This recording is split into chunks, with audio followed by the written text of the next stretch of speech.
Person one loves person two. Guess what?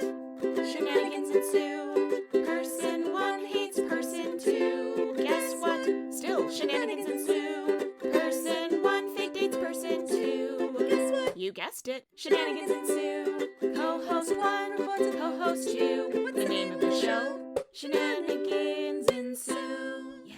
Hello, I'm Jasmine. And I'm Jane, and welcome to Shenanigans Ensue. A podcast where the beauty of it is we're apart together. It's beautiful. Each episode we'll watch a rom-com and discuss its merits as a member of the rom-com genre. We'll cover well-worn classics, hidden gems, and everything in between. We'll look at chemistry between the leads, the use of tropes, and of course, the shenanigans! Yay! This week we'll be looking at our first contemporary movie, and that is Always Be My Maybe. Yay! Oh, so the name plays with the iconic Mariah Carey song, Always Be My Baby, which we love. Love. So Always Be My Maybe was released exclusively to Netflix in 2019, but if you're like us, you probably watched it during lockdown. And at the rate that we were consuming media at the time was astronomical. So here's a quick synopsis if you need it. Celebrity chef Sasha returns to San Francisco to open a fancy new restaurant. She reunites with her former best friend and one-time fling Marcus when he and his dad come to install AC in her new rental home. As they reconnect, they realize that their lives have gone in completely different directions, but they still care about each other. Shenanigans ensue. Yes, they do. Absolutely. So, Jazz, you and I actually watched this movie together. In lockdown. We did. Yeah, back in 2020. So I guess we watched it together 2020, and then we watched it again, 2 years later for this. Oh, goodness, has it been 2 years? Basically. Let's not touch that rabbit hole. Time warp. Okay. Let me not give myself an existential crisis right now. I find that I enjoyed the movie more on the rewatch. How about you? Same. It was actually funny. I rarely rewatch movies that are not already in my top 10 favorites. Yes. But this one honestly was better the second time around. And I think a big part of that was the second time around, I already knew that, sure, it's maybe not my favorite plot in the entire world, but I was able to really enjoy the writing. The writing in this movie is excellent. It's so funny. And the value for joke per minute that you get is incredible. Seriously. I think I really enjoyed finding those little jokes in between everything. I don't know about you, but my notes are filled with some of my favorite one-liners and from the silliest scenes. Yeah, honestly, I think a large part of that has to do with Ali Wong and Michelle Buteau being incredible stand-up comedians. Yes. The jokes per minute that you're talking about is definitely something that's written about for people who do stand-up. You have to be shoving as many as you can in. I think it's every 30 seconds you want a joke. Oh, wow. And they really do that in this film. They really do. And for all the characters, not just the main characters and the supporting characters, but I feel like even some of Marcus's friends have some of my favorite lines in the movie. Seriously? There's so many good little one-off lines, even from, tertiary characters. So, shall we rattle off a couple of tropes that we find in the movie? Let's hit those tropes. Okay, so we have friends to lovers, coming from different worlds, both dating other people, public declaration of love, and the death of a parent. I don't know why I put that one last on the list. Kind of a bummer. Yeah, it happens right at the beginning, which does lead us... Or no, it happens at the beginning, but that's just after we get that beautiful growing up montage, is that right? Yes. It's at around the 20-minute mark, which in screenwriting is right when you want a big change to happen. Ah, I didn't even know that.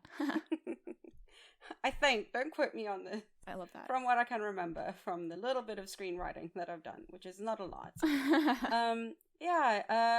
Marcus's mother, Judy, she passes early on in the movie. She was a real support to Ali Wong's character, Sasha, who has an interest in cooking, and she was a latchkey kid, and she would go over to their home and Judy would teach her how to cook. Like, she really helped nurture that love for cooking that she already had. Yeah, you can see it with her at the very beginning. Just even the introduction of them as friends. Young Marcus comes over to Sasha's house and asks if she wants some soup and makes up all these excuses about soup being really stinky and not wanting to have to bring it in a thermos the next day and have kids make fun of him. And so, like, it's really, really cute. The whole thing is under the guise of, like, doing him a favor, but, like, he knows that she's sitting on the couch eating a TV dinner or whatever. Yeah, oh, that was so sweet. And I also appreciated how they show early on Sasha's love for cooking. How she does, I think it was spam and rice, and like lays it out all professionally, but then they show that she's a kid and she like puts a little cocktail umbrella on the little rice. I just thought that was a really nice detail.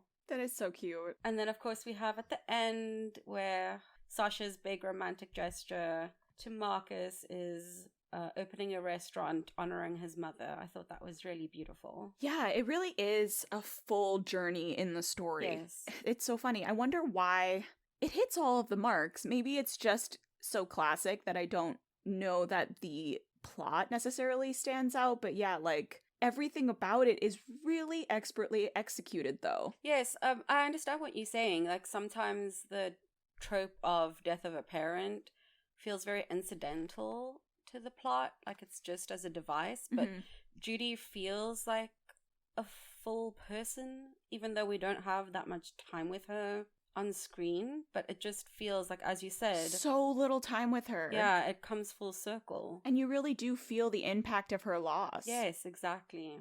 And her story continues through, like you have why Marcus in a large part feels like he must stay at home.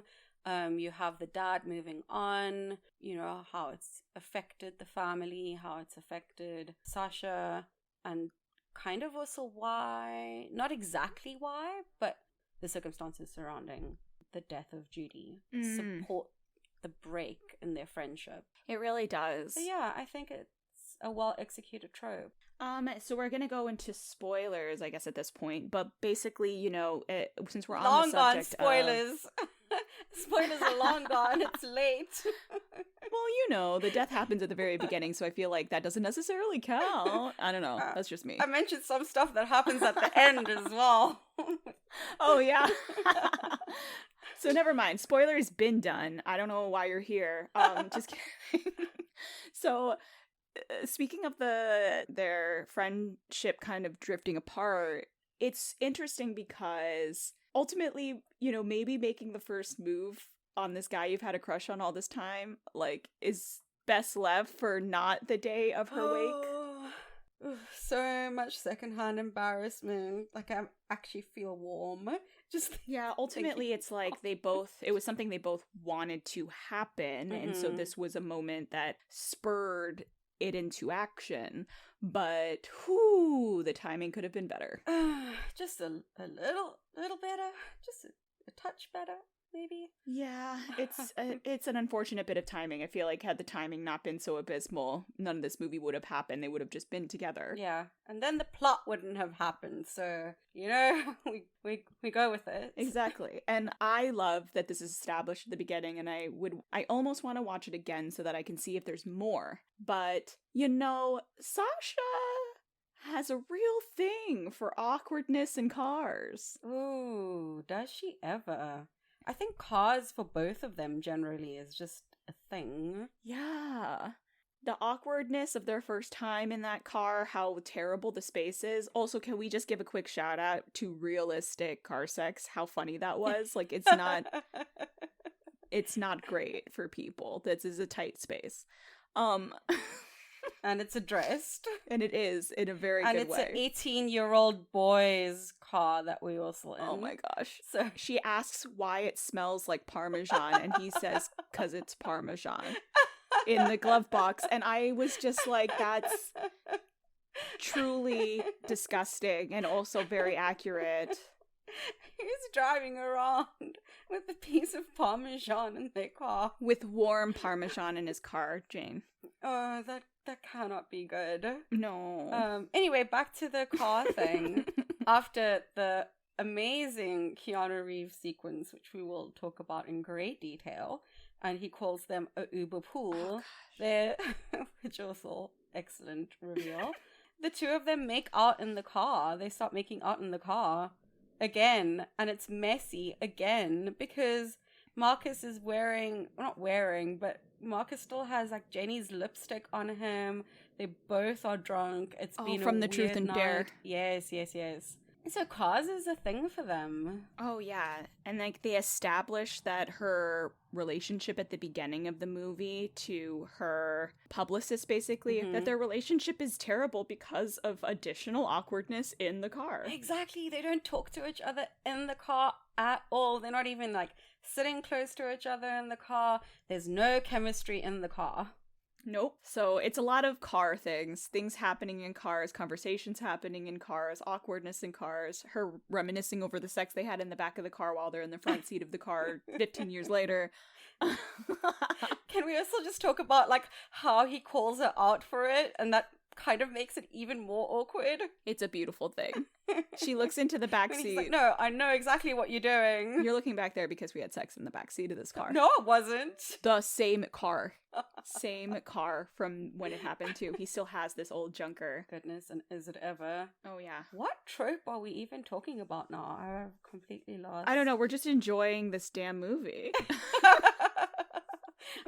I think I'll save it. I think we're talking about the friends to lovers. Oh, okay. There we go. Because we were talking about the car. The first time it was in a car, and Sasha chose this time. I brought it back. Car. And it was all for friends to lovers. Okay, so we have now, the different worlds, which is so interesting that she's had quite a successful stint as a celebrity chef at this point, or yeah, celebrity chef. Yeah, right. And he stayed home and it works for his father's like heating and cooling company, and is still in the same band he was in high school, and still in his high school bedroom. Yeah, so completely different worlds. Yeah, which is always interesting, the friction. One always wonders when you're watching these movies, would this work in real life? Right. Because we're actually coming off another movie where it was different worlds as a trope. Pretty Woman, Richard Gere and Julia Roberts. And we worked out, but maybe that wasn't just the different worlds thing. I think there were a lot of other issues. And we were like, this relationship can't last. Now that you've brought that up, I feel like maybe that's because it's less different worlds and more diverging paths. Yeah. Because they have the same start. Yeah, that's interesting. It's almost as if they experience the death of the same parent. Yeah, and they deal with it in different ways. Yeah. Yeah. Well, I do love the banter as they get to kind of re-meet each other. Yes, I wrote the re-meet cute, which was a good one. Oh, re-meet cute! Yeah. I thought it was a good one that Veronica, Sasha and Marcus's friend from high school, but who works with Sasha, but she sets it up that Marcus will be the one installing the AC unit in Sasha's rental home, and neither of them were expecting that, so... Right. Do we believe her when she says that... Definitely not. Right? That she thought it would just be the dad. You heard later, she was like, it's your 6-month bachelorette party. Bachelorette with Marcus.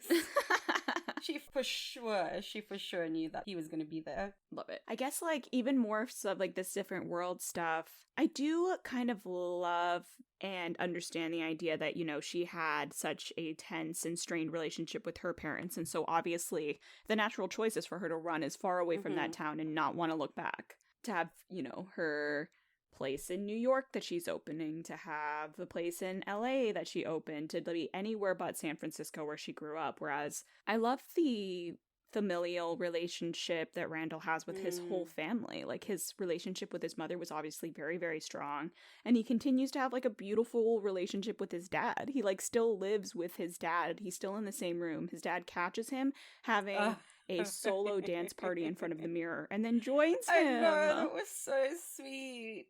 It really is. It's probably one of my favorite father-son moments in a movie ever. Yeah, I do like that the relationship is one that shows they love each other, and they get along. Really, really love each other. There's so many where, like, things fall apart if the mom's not around. Yes, And they kind of exactly. show, that the dad doesn't know where the coffee filters are. But, Mm. like, the basis of everything is tremendous and real love. Yeah, and they figure it out. They're doing okay. Yeah, they're doing great. Yeah, when you were talking about Ali just now and how she's, like getting away from her parents, and I was thinking, that's so interesting because her parents were working all the time when she was growing up, and now she is super career driven, and that is the main focus of her life, which is the same as her parents. It is. That's so interesting. So it's so interesting that like she's trying to get away from that, but ends up doing what they did as well. But also I find it interesting, right, that her experience of love as a child was Marcus's mother cooking for her. So she ends up pursuing that. Yeah, that's also really beautiful. And then we go on to both of them dating other people. And both of their other people are terrible matches. Mm-hmm. Which is usually how the trope goes. But there are other twists to it in that the person that Sasha's dating is Keanu Reeves. So good. Which is just like, what a good sport. What a good sport Keanu Reeves was. He wasn't coming in playing some guy named Steve. Nope. He's playing a caricature of himself. Which I love because it's such a good caricature. It's like him if he was actually one of those self-centered awful celebrities, not like the Keanu we all know that rides the New York City subway and stuff. Like, this is a different version of this guy. It's like legitimately his alter ego. Legitimately him if he was an unbearable narcissist. I'm obsessed. And then we have Jenny, played by Vivian Bang. I low-key love Jenny. Me too. I'm like rooting for her and Keanu. Right? And honestly, like, if it weren't for the fact, I think Randall ultimately does want a life that's different from what he kind of put himself into. But, like, in regards to a guy who is the front man for a Beastie Boys ripoff band, like, she is the perfect girlfriend for him. Yes. And she's so supportive. Seriously. She was so excited for him after the gig. She's there for her man. She is. And she's like weird kind of hippie energy, which is good for like artist types and like they're actually good with people. Right? They're a good couple. She's just like, I think he doesn't actually want that to be his life. Yes. I think he's probably still hoping for something more, and so he hasn't let go of that. But yes, you're right. On paper, good match. She is ultimately an excellent person. I would not want to go to her house for dinner, but more than happy to go to a show with her or something. Yeah, I mean, I have eaten a fair amount of Vienna sausages in my life, but I'm grown, and I certainly won't be doing that with mushy spaghetti. The thing that sent me was the cocoa powder. Oh no, maca. Maca like maca root. Oh, is it maca? Oh, I thought it was like maca as in maca powder. No, like the hippie maca. Ah, you see, I'm not hippie enough. And I'm just hippie enough.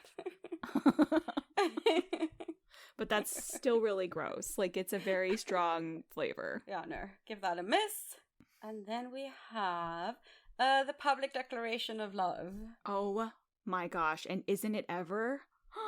It's so good. The speech that he gives. And she's like, that was the bad one. Yeah. He's like, I didn't rehearse this, so I'm just gonna do whatever happens. But it was perfect. It was perfect. It was filled with jokes. All of the reporters laughed. Yes. But also everyone wanted to cry at the same time. It was very sweet. He's in a really weird, cheap suit. Like, although he looked good. I mean, you couldn't he did look good. The public declaration of love, just in terms of a trope, often gives me second-hand embarrassment. Like, the thought of something like that happening in real life is just... Ooh. Oh yeah, you hate those, but this one's really good. Them. But this one is very sweet, and I appreciate them as a trope in the movies. And this one was done really well because it wasn't like super gushy. Like, there was some sentimental, sweet stuff. You know but what? It was funny. Now that you've mentioned it, I feel like we talked in the past about how much we love this movie and these characters because they jab at each other all the time. They're constantly poking fun at one another. There's constantly a banter between the two of them. And I love that because it feels like a real life loving relationship. It's not like a weird codependent relationship that we see in so many rom-coms where people fall head over heels and it's too intense. Like, this is a real love. Yeah. And like I feel like seeing that play out in the public declaration of love makes it less awkward because it really is from a very sweet and genuine place. And it's like showing he is embracing the fact that a lot of her life is so public, and that was a reason that they had the rift when they first got together, you know? Right, how it almost didn't work out. Yeah, exactly, because of his friction with her life being so public. With that as well, though, the thing that caused the rift between the two of them, I would have liked to have a little bit more of a montage with that to sort of see how it cracks. I was literally just thinking that. Yeah, because I was like, okay, it's just one instance. Can we show them all loved up first? And like the first time that he holds the bag, it's fine. And then the second, and you like slowly, and you can do that quickly. You don't need like a long montage to tell the story, how it grates him. But I was like, really, my guy, one time?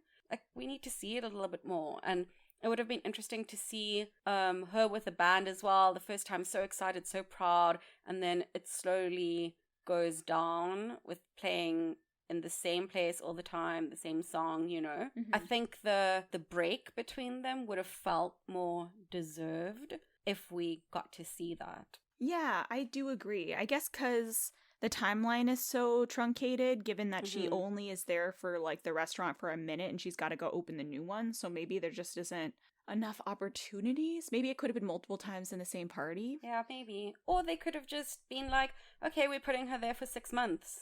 Like, I know she has to leave at some point, but you can still have the storytelling play out. Yeah, I agree.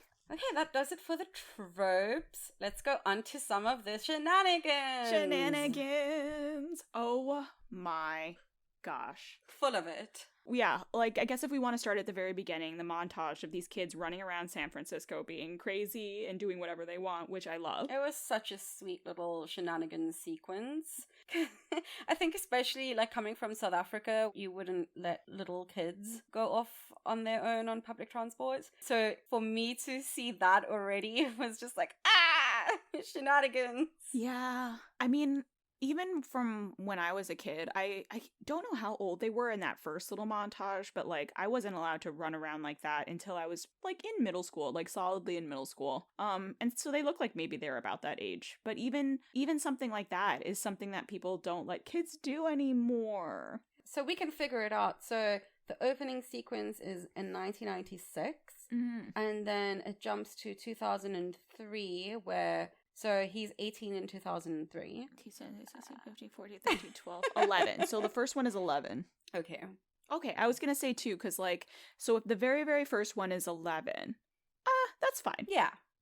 11 is still kind of young, but not really. 11's fine. That's why it was sweet and, like, great. Yeah, they know their way around the city. They're like, a kid over 10 can like surely go to the park and like hang out by themselves for a little bit and then come back. It's but, Friday night. They were totally fine. They stayed together. Yeah, it was a different time. I know nowadays we call that free range children and it makes me gag. I've never heard that expression before and I did not like it. Like, at all. Oh, you're welcome. Oh my gosh, what have I written in here? Okay, so the shenanigan of the expired car condom. Oh my goodness. Was really funny to me. Just that whole thing with the condom. Like one of the lines that we know that we both wrote down. So he pulls out a condom, which we assume is expired. And she's like, where did you get that? He's like, oh, health class. And she's like, oh, how did you know how to put it on? He's like, well, you know, the woman did it with a banana in class. And she was like, oh, and then you like practiced with a banana at home? And he's like, well, I didn't need a banana at home. And then they move on. Just the deadpan delivery of that was so funny. There's so many good quotes in this movie. Another one that I wrote down that I'm obsessed with.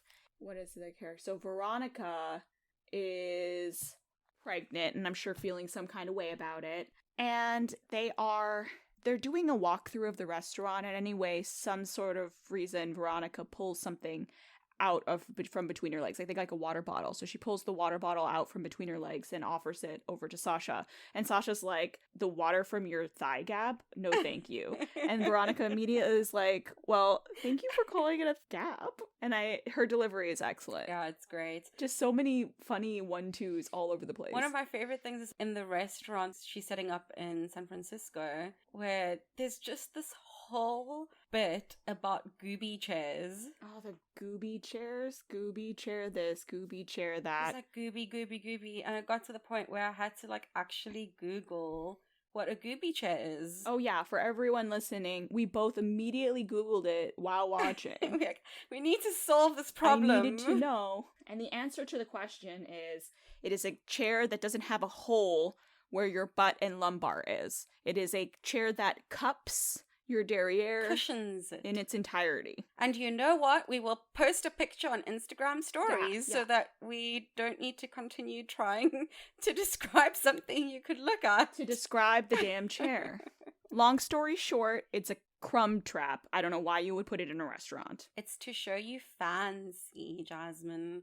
It's to show you have resources. And a very good vacuum, apparently. And time. Lots of time. Oh, I hate it. That's just busy work for restaurant workers, and that's rude. Speaking of rude, Marcus is really rude to industry workers, and it pisses me off. He really was. I forgot about that. You were so mad about that. He's rude to everybody. I was so mad about it. He, is rude to the maitre d' at Sasha's restaurant. He's really rude when he goes and buys a suit to the staff there. The Tom Ford. Yes, a Tom Ford. He's rude to the wait staff at the crazy restaurant that Keanu Reeves takes him to. He's rude to the waiters going around at Sasha's, what was it? It was like at a benefit thing, party, something. It really did piss me off. He really did not want to eat any of those fancy hors d'oeuvres. He was not into any of that. And that's fine. That's fine. That is your decision. But you don't need to be rude to the person trying to offer it to you. You can listen, you're more forgiving than me. I feel like it's not fine. Your girlfriend is a fancy chef. You can't not eat that. Yeah, but it's fine not to eat it. Nah, you gotta try it. No, she didn't make it. You should try it. It's fine, whatever. He could do to, expand his palate. This is going to cause long-term friction in their relationship. That he wouldn't eat a canapé at a party that she went to. If you can't eat a canapé, you can't date the chef. I had no way to pigeonhole that into some sort of an all-knowing rhyme, but just trust me that's... No, I loved it. It was beautiful. Thank you. I appreciated it. Whatever. There's no need to be mean to the wait staff. Okay, so since we're talking about her being a chef, I just want to briefly shout about the fact that when she goes home to make herself dinner, chefs don't cook like that for themselves. Oh, they barely cook like that for their family. No. Barely. No, they won't do that for even family, let alone themselves eating a solo meal in a rental house. I mean, are you kidding me? No, it was...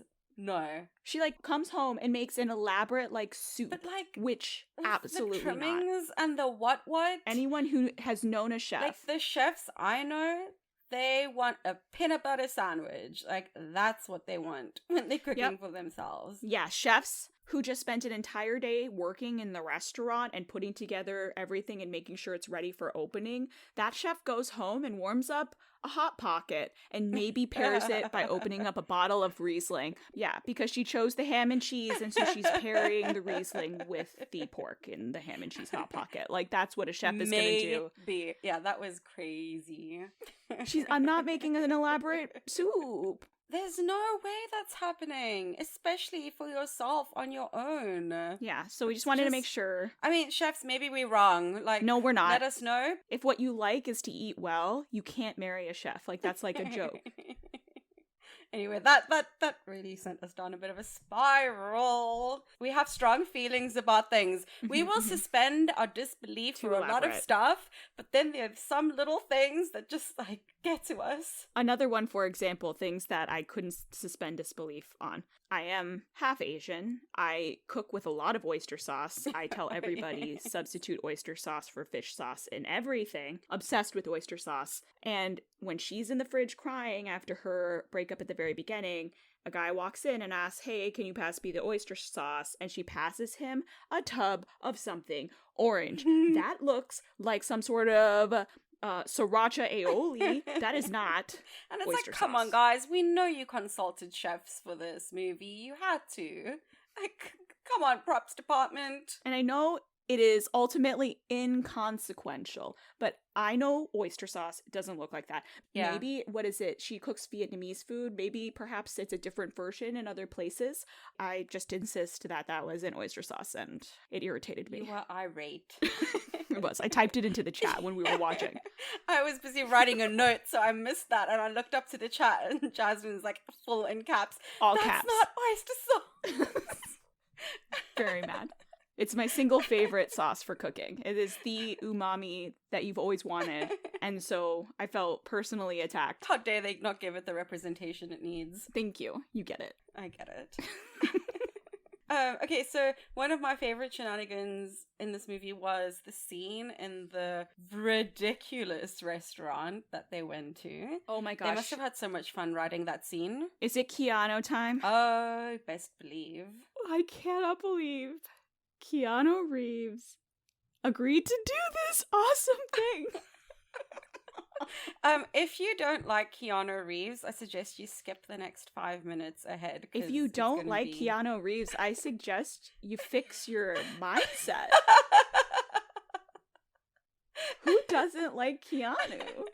I don't know. There's people. I don't know. Nah, that is a national treasure. International treasure. We claiming him too. Okay, yes. Keanu's for everyone. First of all, the fake glasses. For a role. Classic. Maybe I am too nice because I was like, okay, fine, you want to get used to it and whatever, but you don't wear it out to dinner. I even was more accepting of him wearing it out to dinner because maybe he wants to see what it feels like in real life, but then why would you wear it at home when you're hanging out and playing drinking games? And they don't have, because you can get fake glasses that have some sort of lens in them, so they don't even have a lens. Right. They're just non-prescription. Oh, gosh. It's like, so you're wearing a frame. You're wearing a frame. You're not wearing glasses. So bad. It's so bad. Everything about that cameo is incredible, by the way. Even him playing an over-the-top actor. Yes. Asking the waiter if they have any dishes that play with the concept of time. And they do! And then the waiter says yes. And they do! They do. And that to me what was really funny. That part of the scene was wild. Everyone's okay, so for context, The courses are wild. yeah, the courses are wild.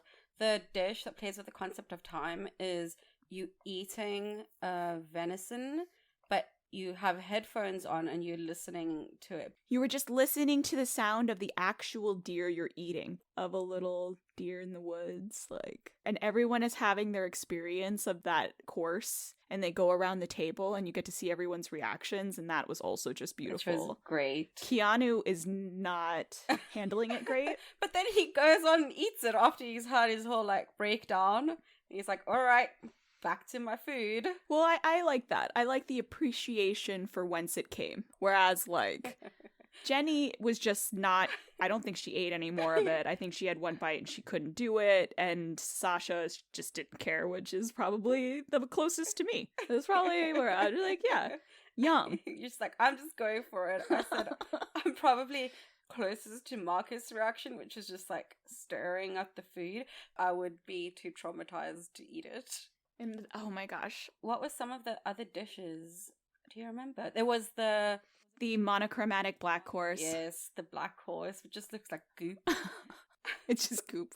The lavender sugar bubbles blown by whoever it was that, I don't know. That actually sounds delightful, like lavender sugar bubbles. Yes, please. I know, but what a mess. I know! It was such a weird The thing. cleanup on the table as well. How are you... Mm-mm. So many funny, weird things. I mean, that's kind of the experience of a multi-course tasting, like a really bizarre... They're just ramped up. I've done one of those gastrological... Yeah, I've done one in my life where they like beads of whatever that taste like seaweed, but they're in pearl form, like that kind of a thing. It's not better than a regular tasting menu. You're better off just going to a regular tasting menu. It's a bit gimmicky. It's a lot of shenanigans. I suppose that's the point, like theater, dinner theater or something. Yeah, you're experiencing things, but they serve it to you in a form that is not traditional by use of chemical interactions. And so it's always this weird sensory experience where you can taste one thing, but it's in the form of something else. It's like that deconstructed, but like on steroids. That would really confuse me. It is really confusing. I think it would confuse my senses too much to enjoy it. And to be perfectly honest, me and my family are not we don't have the hardiest of digestive tracts, and if you are like me and my family, it may not be for you. We did not handle that meal well. Oh no. Yeah, apparently like a lot of those gastric and gastronomy science-y things that are required and all of the different chemicals that are involved are a little hard on the digestive tract. So then that's out for me as well. Yeah. Really fun, just be prepared. So we're carrying on with the thread of Keanu Reeves' cameo. And then we have the shenanigans of that icebreaker game, which was... What a game. Absolute bonkers. That game is insane. I don't... No. Where did they get the questions? Were they writing the questions? Did he pull the questions online? I don't know. It seems like there was a hat involved, and so you, like, drew pieces of paper, so maybe they did write the questions down. This game might be fun to play with other people. It would be fun with a lot more people, and also, like, yeah, that makes me wonder, I mean, whoever wrote, if you had to kill 2 people in this group of 4, whoever wrote that is a psychopath. And then Janie said Marcus. I mean, listen, her reasoning was sound. It was solid. It was so good. It was not what I was expecting. And then her reasoning being to the effect of, well, Sasha and Keanu's cultural impact is too great, and so I wouldn't do that to the world, is actually like a very perfect hippie answer. Good for you, Jenny. Well reasoned, well supported. If I was marking her college essay on why she would kill Marcus, you know, she'd get the marks for that. Poor Marcus. Everyone would just kill Marcus, though.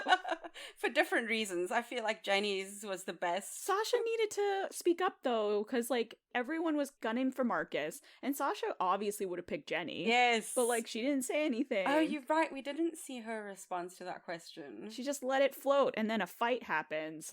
So ultimately, the fight is Sasha's fault, in my opinion.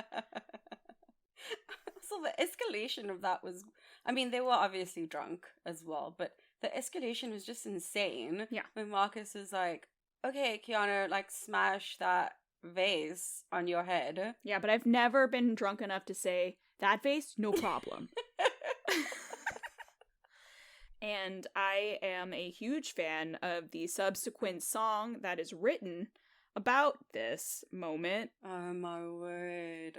I took the liberty of pulling up the lyrics for this moment because... Yes, you did. Yes, you did. Okay, so at the end of it, during the credits, which is the first time I've ever been so delighted to watch credits, was so that I could listen to the lyrics. And we didn't watch the credits the first time we watched this movie. I think we were just like, okay, movie's done, bye. We didn't. Yeah, I don't remember this part because I feel like I would have... We didn't. We would have remembered it. We would have spoken about it. But go ahead, Jasmine, hit us. So good.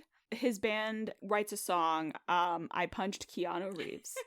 And so the lyrics are, best believe I punched Keanu Reeves and it was better than any scene you could see in Speed. I'm telling you for real, I punched Neo. He could duck bullets, but he couldn't duck me. Oh, Like, are you kidding me? Mio. The other lyric being, I hit John Wick and now I'm feeling so appealing. Basically, I'm God. You could call me Hercules. I'm dead. I am dead. This whole song, you didn't have And a chance. It's a banger as well. It's a banger. It's great. So everyone do yourself a favor and look up Hello Peril and listen to I Punch Keanu Reeves. It's so good. And it just shows again what a good sport Keanu Reeves is. Like, not only is he doing this cameo of himself, but he's also having a whole comedy song written about him. And it's destroying. I bet if someone asked Keanu, he would also say that it's a banger. And is it ever? It's really so good. Everybody go listen to it. It's my new hype song, I think.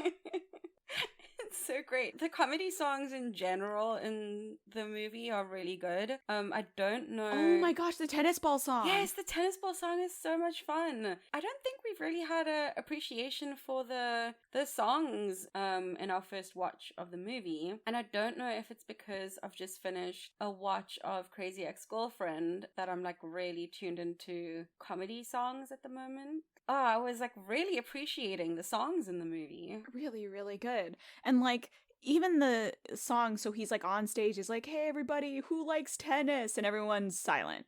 It's like, okay. Yes, that was so great. No, I wrote that line down. Just hang on. Oh, so he says, speaking of serving, who likes tennis? And just like dead silence. Yes.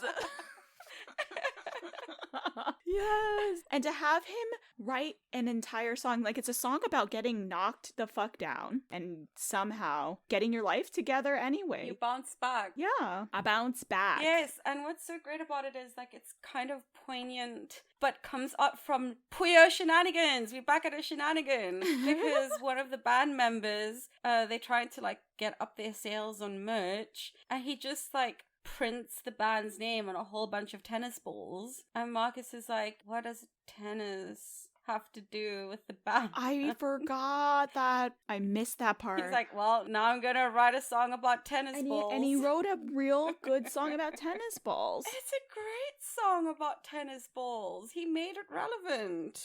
Oh, I was just looking at my notes again and back to them with cars. There's the musical cue of the song that played just before they started having sex in the 2003 sequence. Mm-hmm. And when the car pulls up and it's the same car back in 2019, that musical cue plays again. And that's just great. I didn't notice that. I love that. There's so many cute little things. Like Yes. Their banter together is adorable. The onesie banter back and forth, that was like a solid minute of onesie jokes. And it was great. I loved the onesie jokes. They're very good onesie jokes. Everything is so fun. Even something as silly as like, maybe this is a me joke, but when she breaks up with the really shitty boyfriend at the beginning, Mm-hmm. and he breaks it off during her wedding planning with the flowers. Yes. Nothing screams, I am a total raging asshole and a terrible person to me than a guy in a light tan Adidas tracksuit set. That is probably a you thing, because I did not notice what he was wearing at all. I mean, I want to know who put him in the tracksuit, because that's the person that needs to be my friend. Maybe it was Wardrobe, and Wardrobe and I would vibe. Maybe it was Allie, and then I just reaffirms my suspicion that Allie and I would be best friends. But I love whoever insisted on the light tan tracksuit, because a black Adidas tracksuit is a statement also. I'm not a huge fan, but that's a different thing. A light tan Adidas matching tracksuit set? That, I just feel it. You feel it, right? Like, that's a bad guy. I don't know. This No? is not... That's this just is me? Just you. I've never heard of this. I've never noticed Okay. it. It's just me. It's fine. It's just you and possibly Ali Wong, so you're in good company. For me, it's like, it's the same as like people who wear like the tap out shirts. I'm like, that says a very specific thing about you that means we can't be friends.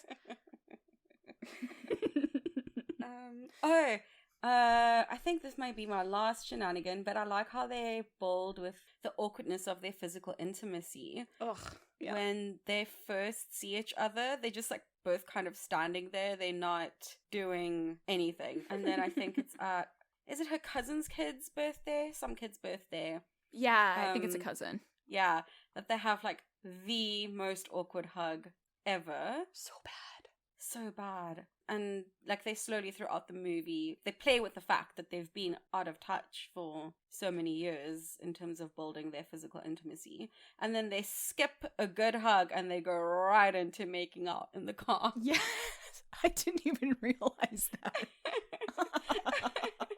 It just shows like how fun and messy this movie is in terms of like handling their relationship. Listen, you get stuck in your head. It's like, we're not doing the beautiful movie thing. Yeah, skip all of that stuff in the middle. Just get out of your head, going for it. That's what I learned.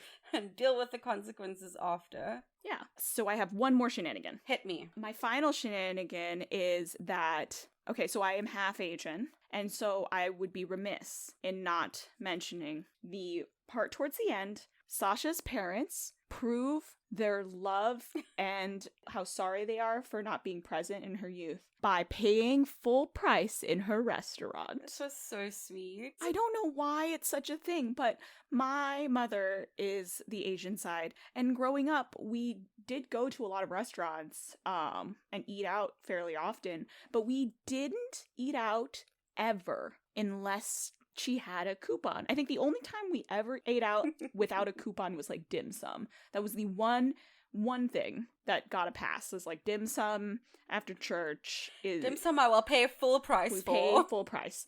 But everything else, we would try new places all the time, always with a damn coupon. So the fact that her parents went to her restaurant and, as they say, didn't even say that they were her parents. They paid full price and extra for the shrimp. That's love, folks. And they had so many photographs they could have shown, but they left them at home. Mm-hmm. That's real remorse from Asian parents. I don't know why that's such a thing. But also in terms of like how they handle families just in this movie, we've spoken quite a bit about Marcus and his family, but I like that they show her parents like wanting to show up for her now and wanting to reconcile and make amends. And, you know, at the end of the movie, she takes them as her dates to get this award. And it's not just like, my parents are terrible and blah, blah, blah, blah, blah. That's the whole character arc of having shitty parents, you know? No, yeah, and I think it's the acknowledgement. Mm-hmm. She obviously, like, they lived in a nice house. They were in actual houses, right? And they're in San Francisco, which isn't cheap. Yeah. So, like, ultimately, she wasn't hard off, but her parents didn't give her what she needed. All right, so then that leads us to fun fab fail. Ready? So my verdict, I'm gonna give this a big ol' fun. Me too. I also ended up on fun. Yeah, it was worth a rewatch, and it was better the second time. Yes, definitely better the second time. I still don't think it's gonna be like one of my go-to rom-com movies if I'm having a bad day. No, but it is a lesson in excellent writing. Yes, definitely. This is a masterclass in comedy writing. And like so much heart, and it's sweet, and it's fun to watch. And now, the moment we've been waiting for. All right. Oh my gosh. Give me that cheese, please. Give me the cheese. Okay, so now we have reached the segment where Jane and I are going to compare this movie to a cheese and explain why. 1, 2, 3. Pecorino. Ooh, I like it. I like yours too. Okay. It's like, I see you. I do. I think instinctually they both work. I already feel it. Yeah. We'll explain why, but like I get it immediately. Yeah. Okay, go. So I chose feta because feta is a very underrated cheese. Mm-hmm. So, you know, feta is an easily overlooked cheese, but really, it's so good. I love feta. But it's easily forgotten. It just elevates dishes. It does. And you don't need to do anything to it. Yes. The other thing about feta is, much like the writing in the movie we just watched, feta can be kind of tangy, but it's also very refreshing. Uh-huh. And so, you know, I wanted to choose this underrated, but like very excellent cheese to describe this movie. That's fantastic. I support your feta. Right? And feta in general. Okay, pecorino. Here's why. Mm-hmm. I feel like I can't talk about pecorino without talking about Parmesan. And I feel like pecorino is often overlooked in favor of Parmesan. Yes. Right? People are more likely to reach for a Parmesan than a pecorino. So same with feta, it's a cheese that's, I feel like, it's a little overlooked. It's a bit saltier than Parmesan, and this movie is Yeah, a it's little on the salty. saltier side. Yes. I feel like our analogies both really, like, the same. they align. The same, yeah, similar. But it is a cheese that is a favorite with many chefs. And I felt Yes. like because Sasha's a chef, I wanted like a chefy cheese. It's a very versatile cheese, and Girl. what? I'm just really excited about this analogy. Oh, you just no. Then when you said girl, you were like, I've got something to say about pecorino. Just girl, yes. Okay, it's a very versatile cheese, and you can grate it into many things. The way like this movie just, excuse me, but like grates jokes all over the place. The movie is peppered with jokes. It really is. Yeah, it's not aged for very long. Pecorino is usually aged for 3 months to a year. The same way like this movie. It's a very young movie. Like a young cheese of pecorino. So that's why. Obsessed. I love that these are very similar. Yes. We had very similar feelings. We just got to different cheeses. Different cheeses, same reasons. Which shows that the identity of this movie is really well done, because we could both explain it through the imagery of cheese. I am obsessed. I look forward to the day where we pick the same cheese. I know. That would be so funny. Okay, well, I'm obsessed with our underrated yet salty and tangy cheeses. But you can let us know who you agree with. This might be a tough one. It'll be interesting to see. Yeah. Or what would be really interesting if you can find another cheese. Ooh, one that's even better.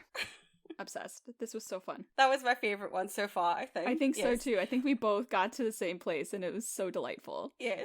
Well, there you have it. That was our discussion of Always Be My Maybe. Let us know your thoughts on the movie. And reminder, always let us know if there's any shenanigans you think we missed and to tell us your cheese. Yes, and you can find us on Instagram at shenanigansensupod. Thank you so much for joining us, and we hope you'll listen next time. And until then, Bounce back.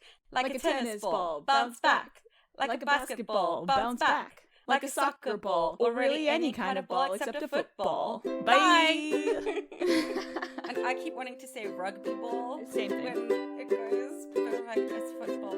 It's cultural. Yeah. If they did a world tour everywhere else, it would be a rugby ball. Yeah, you're right. Then they'd adjust it for